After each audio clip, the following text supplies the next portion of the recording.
আসসালামু আলাইকুম ওরহমতুল্লাহ। প্রিয় দর্শক, আজকে আমরা আলোচনা করব রমজান মাসে যেসব ভুল আমরা করে থাকি, এসব ভুল থেকে আমরা যেন অবশ্যই শুধরে ভালোভাবে রোজা পালন করি, এ নিয়েই আজকে আলোচনা। প্রথমে আমরা যে ভুলটা করে থাকি সেটা হলো চাঁদ না দেখা।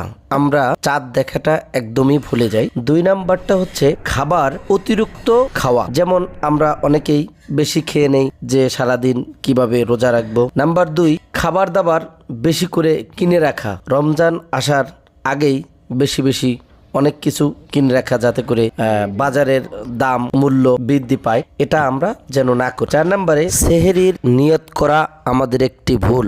অনেকেই সেহরির নিয়ত করি, আমরা কেন রাতে উঠেছি এটা আল্লাহই ভালো জানে, সেহেতু নিয়ত করার কোনো প্রয়োজন নেই। অনেকে আমরা আবার পেটের শুধু রোজা রাখি, গান বাজনা বা অন্যান্য পাপাচার করে থাকি, সেহেতু এগুলো যেন আমরা না করি। এগুলো আমাদের একটি মস্ত বড় ভুল। খেজুর আমরা শুধুমাত্র ইফতারে খেয়ে থাকি, সেহরিতে খাই না। আসলে ইফতারি এবং সেহরিতেও আমাদের খেজুর খেতে হয়, এটাও আমরা খাই না, এটা আমাদের একটি ভুল।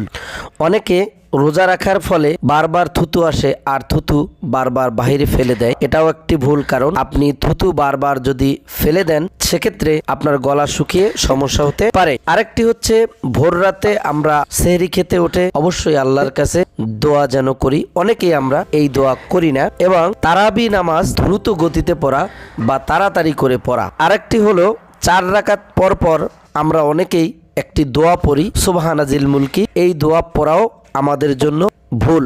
আরও অনেক ভুল রয়েছে যেগুলো থেকে আল্লাহ যেন আমাদের সবাইকে হেফাজত করে, আল্লাহ যেন আমাদের সবাইকে সুন্দরভাবে রোজা পালন করার তৌফিক দান করে, আল্লাহ যেন আমরা সবাই যেন সুন্দরভাবে রোজা রাখতে পারি সেই তৌফিক দান করুক। আর বিশেষ করে আমরা সবাই যেন সুন্দরভাবে রোজা রাখি। আসসালামু আলাইকুম ওয়া রাহমাতুল্লাহ।